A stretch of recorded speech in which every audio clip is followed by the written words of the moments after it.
The days of the Nigerian prince are over.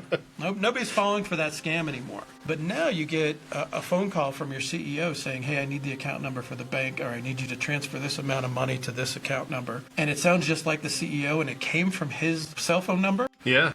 But it's not him. That's AI. That is such an easier attack vector to exploit. You're listening to the Venture Best Spotlight, a podcast by Venture Best, the venture capital and emerging companies practice group here at Michael Best and Friedrich. On this show, you'll hear from some of our amazing founder clients and network of venture capital managers. These individuals are inspiring instrumental changes to the way the venture economy produces, invests, does business, and defines what it means to be a startup. Welcome to the Venture Best podcast, another episode. I'm Dave DiGiacomo, a partner here at Michael Best who helps founders, business owners grow, scale, and sell their businesses. I'm excited today to have Bob Flores, the founder and CEO of CyberSweep, in to just have a bit of a conversation about his world. CyberSweep's a cybersecurity due diligence firm, purpose-built for private equity and M&A transactions. I've had the pleasure of getting to know Bob over the last few months and learning a bit about what he does, and just excited to hear a bit about your story and background. So thanks for coming in to join us. Hey, thanks for having me today. I really appreciate it. So I guess just to kick us off today in what we're going to talk about, would love to chat about your background a little bit, how you went from working at a bunch of private equity-backed companies as CIO and CISO before founding CyberSweep. As a founder yourself, what was it like to go from that world to the energy of being an entrepreneur and coming in on this side, and what made you take that leap? It's been really exciting. This is my second business, second time I've been a founder. First time I did this was around the year 2000, and I had a small consulting company then that we did some similar IT work, but it's not totally foreign to me today. It has been new and exciting and kind of a different twist than anything that I've ever done before. And it's so much more relevant now because I've got sort of this history with private equity. I've been working in this industry for a really long time, and I found this really interesting problem that just had bugged me for 20 years. And I just finally decided I was going to solve it. It has been really exciting to kind of attack this problem. It's scary as hell, but I think I'm up for the challenge. I think it's going to be a lot of fun. Yeah, super cool. Yeah, tell us about what that gap in the market or what sort of piece of that you saw as the problem. Sure. You know, I've been in cybersecurity and IT for 30 years, but 20 of those had been in private equity-backed companies. And I had been really fortunate to work with some really good sponsors and big sponsors in private equity. When I first started off this gig, I didn't know a single thing about private equity. I was just a guy running IT for a healthcare company, and we were bought by some rich guy named Toma Bravo. Had no idea who that was or what it was. But 20 years later, I've been really fortunate to some really nice sponsors, and I've learned a lot about private equity and how it works in the industry. And the problem that I had during those 20 years of working with these private equity companies, I'd been bought, sold, merged, acquired, and divested 14 times in 20 years. So I went through a lot of transactions. Yeah. And during that time period, almost every single time I went through one of these major financial transactions, I was getting hacked. And at first I thought, when I left my last gig, I was trying to figure out, was I going to go into another portco? Did I want to be maybe an operating partner at a PE firm or something like that? And this problem came back around, and I thought, you know what, I'm just going to solve this problem once and for all. The interesting problem came about with, how do I get people to actually pay attention to me? And so that was the impetus of CyberSweep. I wanted to stop hackers from hacking these deals. I wanted that poor guy who's in charge of IT during these transactions to have some peace of mind, be able to sleep at night. And I wanted to solve this problem kind of once and for all so that people would benefit from it. Yeah, that's awesome. How did that sort of shift as you came into this side of the table? What's been the big change from your internal role into helping manage that from outside and being an entrepreneur and supporting those, still that same group that you're familiar with, but how did that change for you? It's been interesting. I think the biggest change is that now I'm not operating a team, I'm not operating a company. I'm here to solve a problem for other people. So I have to kind of think of things in a little bit broader terms. But more interesting, I think that Again, this problem that from a technical perspective is not hard to solve. The challenge for us was, how do we get private equity folks to actually pay attention to us? There are plenty of people out there that do cybersecurity diligence. There are IT companies, there are cybersecurity companies, a lot of folks that actually will go in and do cybersecurity diligence. What they don't do was they don't speak the language of private equity. They still speak technology. And unless you speak the language of private equity, which is money, then you're not going to get anybody's attention. Most of these cybersecurity diligence exercises go one of two ways. You get an IT guy in there and he'll do some stuff, and the result of his diligence is going to be thumbs up or thumbs down. Yeah. Or you get the guy who goes in and he runs all these scans and he does all this very technical detail and comes back with a report about that thick, full of a bunch of technical detail. And I've been a CIO in IT for 30 years. I look at these reports and I don't know what they mean. Right. So I know the guys on the deal team can't translate that.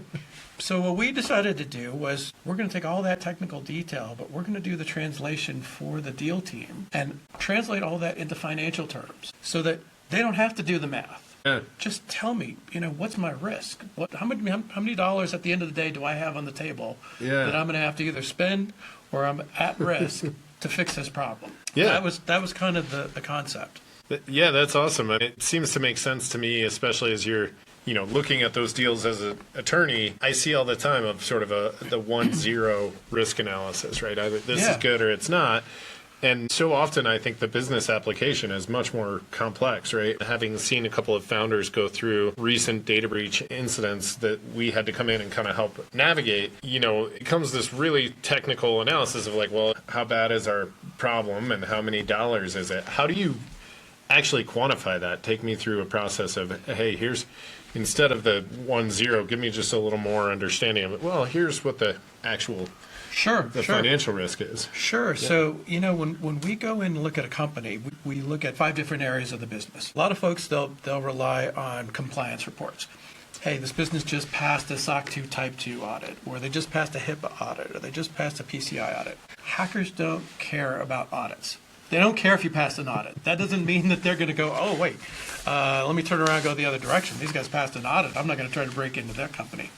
So we approach this from kind of a multi-directional approach, first of all. We not only look at governance and compliance, because that is a component, but we also look at those audits and then we look at reality. What did you tell the auditor to pass the audit versus what are you really doing? And I'm not the HIPAA police. I'm not there to rat you out. But I will call out, hey, here's what you told somebody to pass the audit, and here's what you're actually doing, and that gap is going to come back to bite you. So we try to identify those things and help the customers to fix those problems. Second thing we do is we do an incredibly extensive dark web scan. So we look at these companies and we go out onto the dark web and we look for any kind of information that may have been stolen from them in the past and that is now out there on the dark web for sale or for trade or for things like that. If there's content out there from these companies that's already on the dark web, you might be a dead man walking. You just don't know it yet. Yeah. You may have already have a hacker in your network. Yeah. So that's a really good indicator that there may already be a problem. Then we look at 2 things kind of in conjunction, insurance and incident response, because they kind of go hand in hand. Insurance is all about how much cybersecurity insurance do we have today? Does it cover everything that we're going to need to cover if we do get hacked? Yeah. And a lot of people take the approach of, well, what's it going to cost to recover my IT systems? But if you're an IT guy and you're really good at this, recovering your IT systems should be the least of your worries. We look at things like, what's it going to cost you in terms of reputational damage? If you get hacked and you're on the front page of the newspaper, what's it going to cost you to recover from something like that? That's a real issue. Let's say the systems that run your business are down, and now you're paying X number of employees their daily salary, but they're not generating anything. They can't do anything. Yeah. You got to pay that. That's a sunk cost. What's it going to cost you in terms of fines, penalties, lawsuits, things that are downstream from a hack? Yeah. All of those come with a tremendous amount of liability. So we try to quantify all of that, and we help customers understand, you got this much cybersecurity insurance, but you got this much risk. Yeah. Maybe you need to balance those 2 out. Yeah. Incident response is kind of the flip side of that. That's really all about, what are you going to do when the bad day happens? Do you have a plan? Do you have those backups that you think you have, and have you exercised them? Yeah. Have you tested them? How do they actually go? Yeah. Yeah. IT guys, I've been an IT guy. We love to collect backups, and we say we're safe. But unless you've tested them, you don't know that they're going to work that day that you actually need them. So we look at things like that. The fourth point is all about vulnerability management. And what that means is, how are you making sure that all of your software, your hardware, your firmware, all those sorts of things are up to date? Yeah. Because that's really what keeps the bad guys out, Yeah. If you're on software that was 3 years old, guess what? There's vulnerabilities in that. So do you have a way to make sure that you're doing that sort of thing within your company? And is it systematic, and can you prove that you're actually doing it on a regular basis? Yeah. And then the last thing that we do that I think is probably where my guys have the most fun is that we have arguably some of the best ethical hackers around on our team. And we set these guys loose, go in from internal and external perspectives and see how vulnerable this company is. Yeah. We do what's called a penetration test. And we're really testing that security perimeter to see how far can expert hackers, they're good guys, but they're expert hackers, how far can they get into your company? Yeah. And is it a fatal blow if they do? So these guys have so much fun doing this. They're experts at this. That's what they do for a living. They tell me, Bob, we hack for fun, but we write reports for money. Yeah. That's their perspective on this. And so they'll go in and they'll do these penetration tests and bring back all of these technical results. The output of all of this is all of these things go into a report, and we quantify all of the technical risk. But then through our proprietary process, and we spend a lot of time on how do you translate technical risk into dollars, we've got a statistical methodology that we use. But basically what it says is, how hard is it to hack something, and how probable is it? Yeah. Doing that with some very cool math, we can translate those two data points into dollars and cents. So the end of the day, what we come up with is a really simple report. Like the first page of this thing is literally, hey, these are the 3 or 4 things that we found in your company that if we weren't good guys, we'd own your company right now. Yeah. So hand this list to the nearest IT guy. He'll know what to do with it. He'll fix them. Call us if you need help. The second page of this report is, for each of those 5 areas that I just mentioned, there's a chart. And on that chart, the first column on this chart for each one of those 5 areas is, here's what we directionally think it's going to cost to fix these problems. Yeah. Now, we don't fix problems, because I never want to be accused of being the guy who has his thumb on the scale, right, making things look worse than they really are. Yeah, sold the solution. Exactly, through exactly. Your process. Yeah. So I want to keep things above board. The second column over, though, is where things get interesting, because this is where we say, if you don't fix the problems in column 1, this is what it's going to cost you if you get hacked. And that number is always, it's take column 1 and add 2 or 3 zeros. Yeah. Because hacks get really expensive really quick. Yeah. All those fines, penalties, IT recovery, all that stuff costs a lot of money. So that's column 2, and that's usually a real eye-opener for customers. Like, hey, I could spend this much in prevention, or I can spend this much in, later. Yeah. Kind of the bottom line of this report, we came up with this term called the RDA, the Recommended Deal Adjustment Number. And that's the number that we tell our clients, because this is the real risk that you are assuming on day 1 when you buy this company. Yeah. So go into the transaction eyes wide open, Yeah. Claw back as much of this as you can at the deal table. If you can't because, hey, maybe this is a competitive bid. Yeah. All right, well, then they go to a guy like you and say, hey, help me build into my acquisition contract indemnifications or acquisition clauses that say, you guys are going to fix these problems. Yeah. You're going to do it on your dime, and you're going to do it on this schedule. Otherwise, there are repercussions contractually. Also, run to your nearest insurance guy who's insuring this deal and say, hey, I found some more risk in this deal than I knew about. I need to get some bridge coverage while we're fixing these problems, because if I get hit in the meantime, then I'm hosed. Yes. So it's a combination of remediations. I make the analogy all the time. I'm just a glorified home inspector. Before you buy a house, you send in a guy. He looks at the electrical, he looks at the plumbing, and he comes back and he says, hey, go back and adjust your offer. To worry about. Yeah. I do the same thing.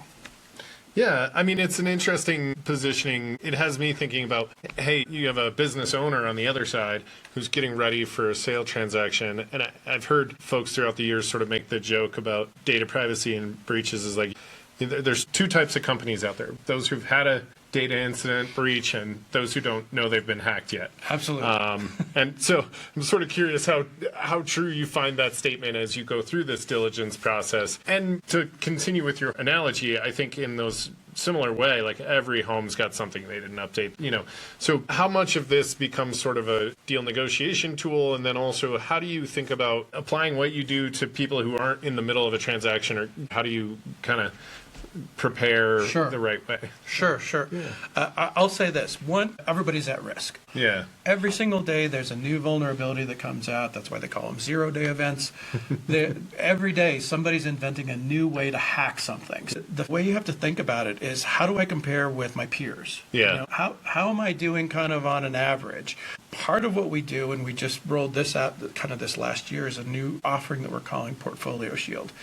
And it was the result of a couple of our customers coming back to us and saying, hey, great, we love what you do for us on diligence. We save money every time. We're not going to go, do a deal without you.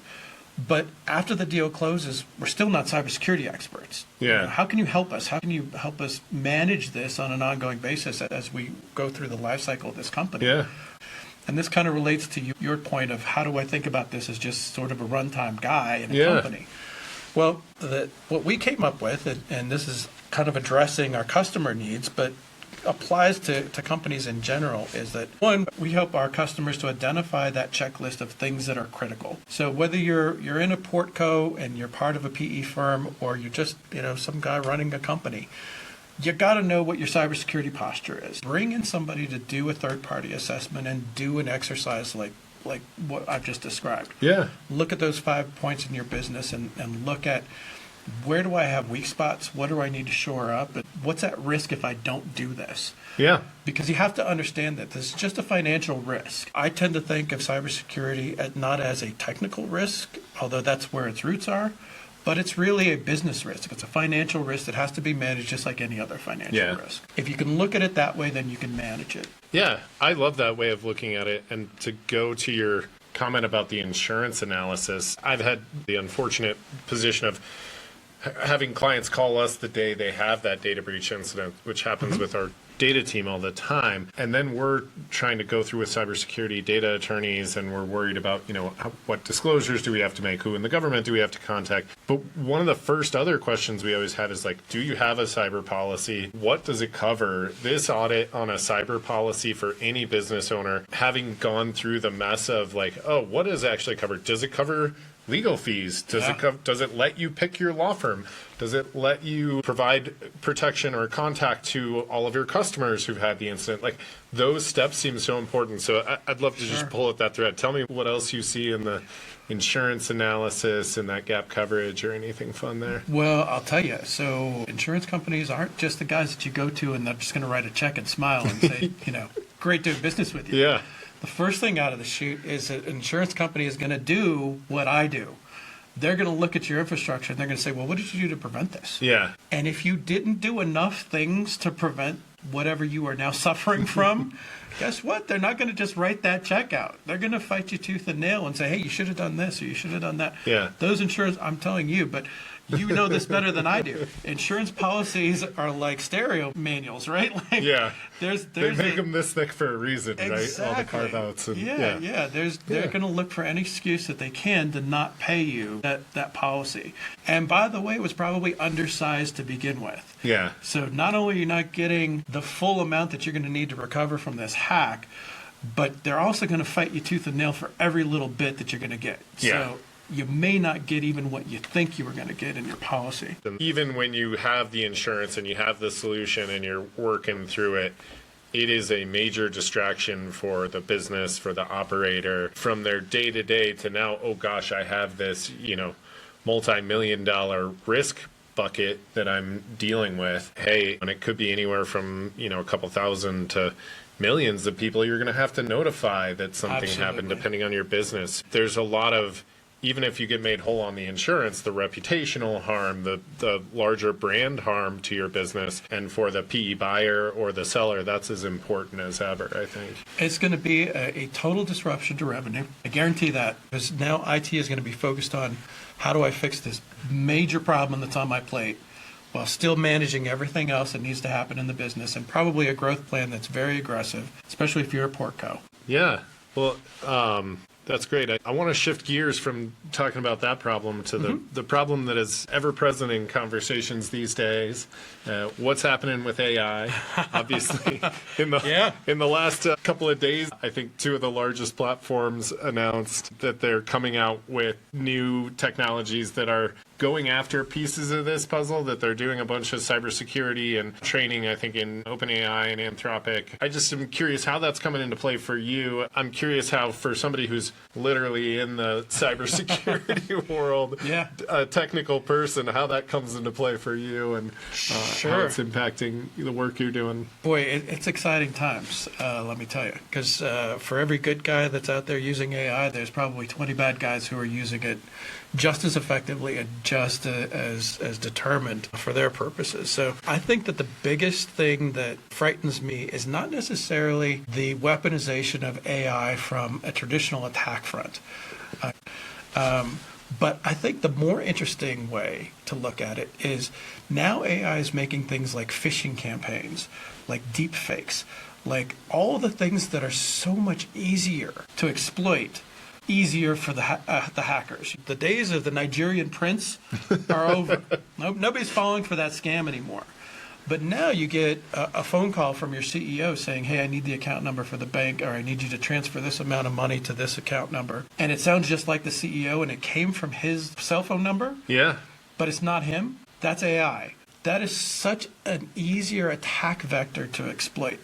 Hackers take the path of least resistance, right? In almost every case, like very few of these guys do this for the challenge. Yeah. They're doing it for the payday. Yeah. So it's easier to make a deep fake of a CEO saying, hey, I need you to transfer money from this account to this account. We'll settle it when I get back in the office. That is a much easier path than let me use an AI engine to find all the vulnerabilities in this network and then follow the thread and break into the financial. That's a pain in the butt. Yeah. So now the approach that I think really investors need to worry about is how far have hackers used AI to embed themselves into companies that you may buy tomorrow? Because there's this concept of dwell time. And really what it means is it's the time between when a hacker has a foothold in a company and actually is in there versus when they actually do something. And right now in the industry, the working statistic that everybody assumes is more or less accurate is that the average dwell time is between 9 and 12 months. That means that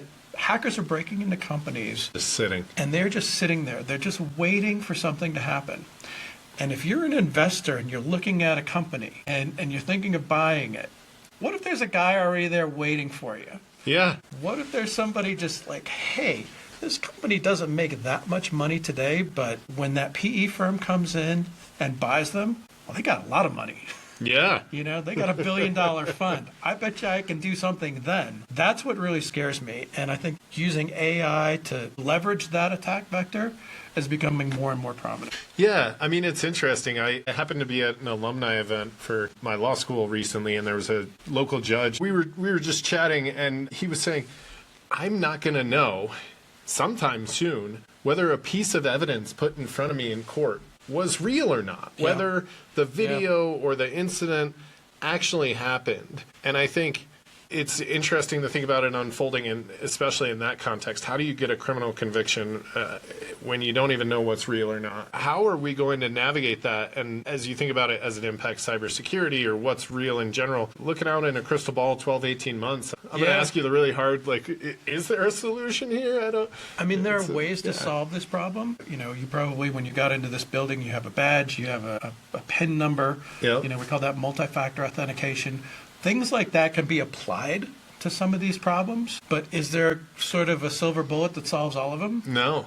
And as soon as we do, somebody's going to come up with a new way around it anyway. But I think the real threat isn't more attacks, it's just more believable attacks. Yeah. You know, like that, I don't think that we're going to see an uptick in the number of hackers trying to get into a company. I think they're just going to be more effective and more believable when they take the easy phishing scam way to get in. Yeah. Yeah. It's like a next level cybersecurity training, right? Of like, Yeah. now you have to wonder whether each thing is real, much Sure. like the judge saying, I have to wonder if this evidence was even real, right? It becomes Yeah. not just training, but like behavioral. Yeah. You know, like Yeah. I have to be skeptical of everything. You're going to turn things around. You're guilty until proven innocent now. Yeah. Just one last thing on that sort of thread. As AI starts to get embedded, are there any other tips or tricks? I mean, I hear you on the training people and trying to figure out, making sure we're authenticating. Are there other things that, hey, I should be asking for or thinking through with my vendors and providers as Anthropic and, large AI platforms start to come out? Do you just see those as more tools? How should people be thinking about implementing that into their technical world? I think you have to be skeptical of anything with just AI in it right now. Yeah. Because everybody's putting AI on everything. All right, well, how are you reducing my financial risk here? Don't tell me about all the technical details. I get it. I understand that, you've got some magic genie in there that's doing something that I don't understand and it's better, faster, cheaper. Bottom line is, do I have fewer false positives, fewer false negatives when I think somebody's hacking me? Is that really happening, or is it just in my imagination? AI's have this nasty habit of called hallucinating. If a vendor can't prove to you, here's the real financial difference that we're going to make to your business, then is it just smoke and mirrors, Yeah. or is there really something tangible there? Yeah. I had the great privilege to work for a CFO once who became a good friend of mine. And boy, he taught me more about CFO stuff than I ever wanted to know. But what he drilled home to me was, Bob, IT is here to support the mission of the business.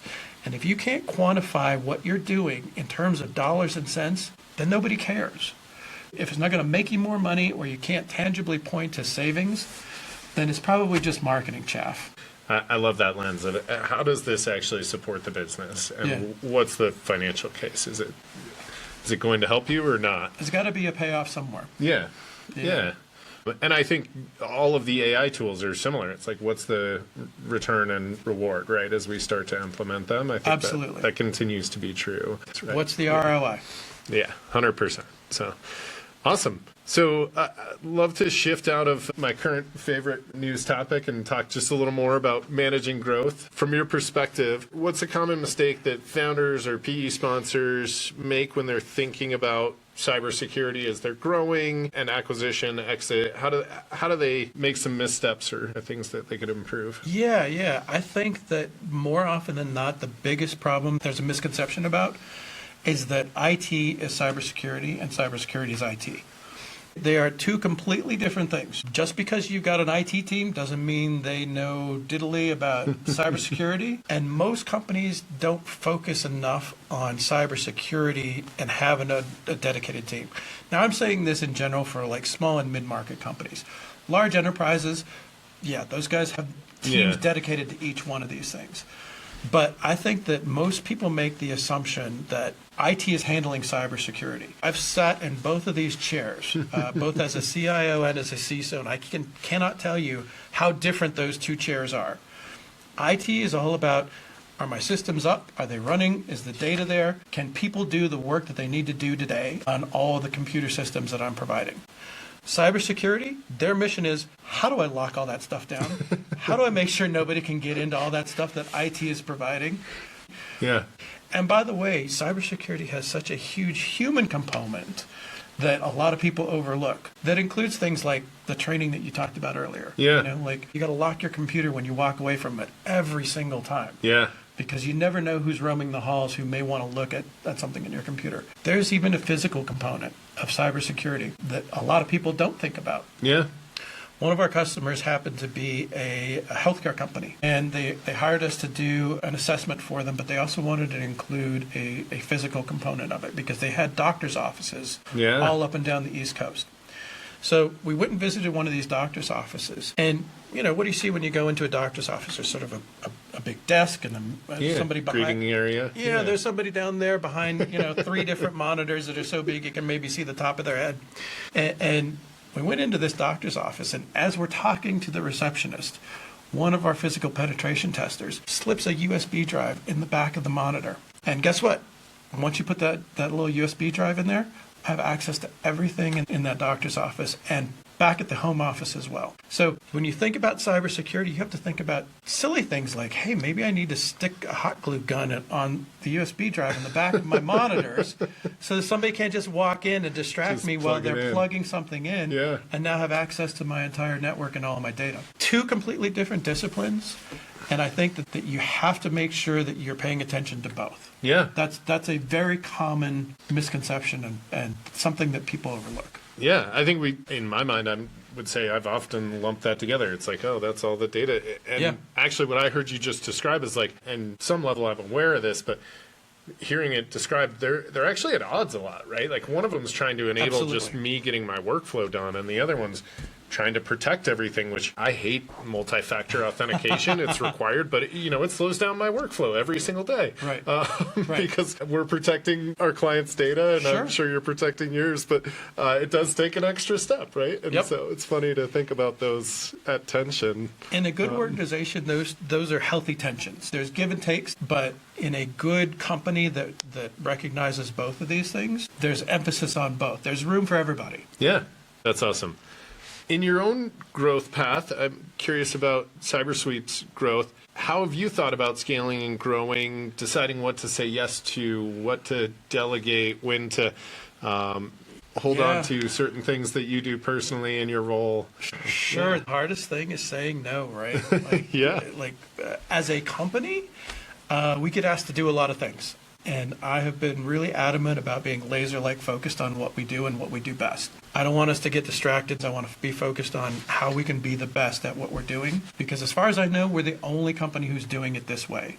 So we're literally, we're plowing new ground, and I can't rely on somebody else's reputation to bolster mine. Right? Yeah. From a personal leadership perspective, boy, I will tell you, there's a lot of humility in running a company.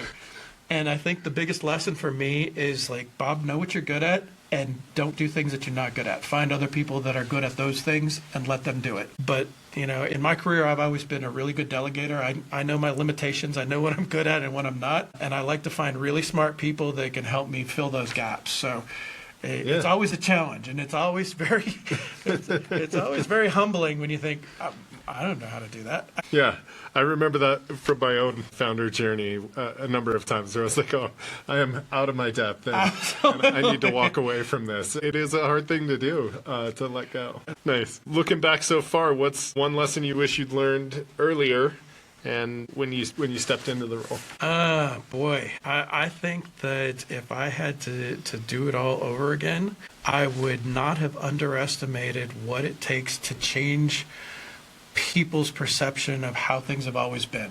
I kind of went into this whole opportunity thinking, this is so clearly a different, better way to do this problem, to solve this problem. Look, I never underestimate people's unwillingness to change because you could build a better mousetrap, but that doesn't mean that anybody's going to buy it.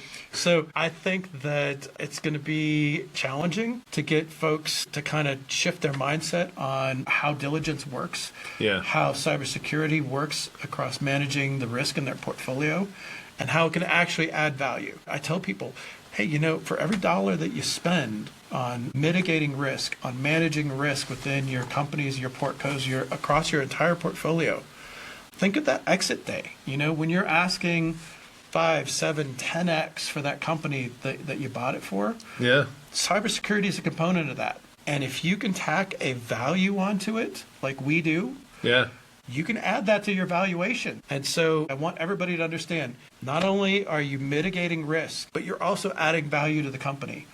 And as you build these programs out, if you can quantify that value, then you can justify a higher exit.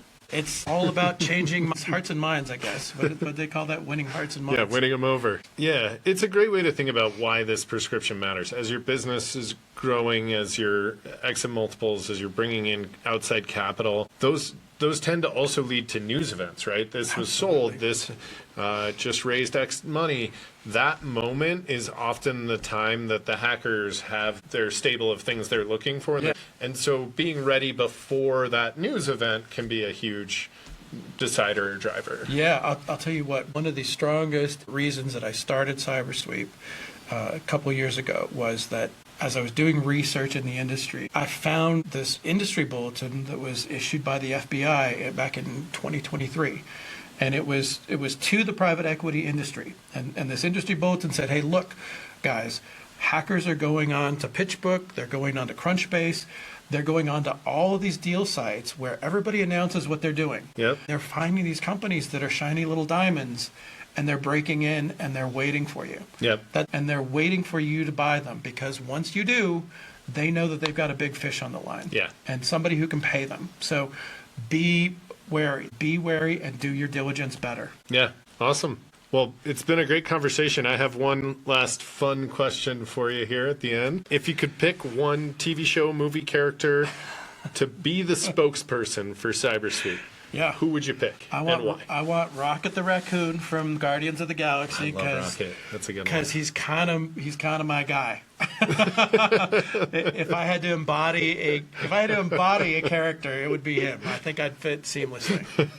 That's awesome. Well, really appreciate it. Thank you for your time today. Thank you so much. Yeah, It's been enjoy- really fun. I've enjoyed our chatting. conversation. Yeah. All right. And that's a wrap on today's show.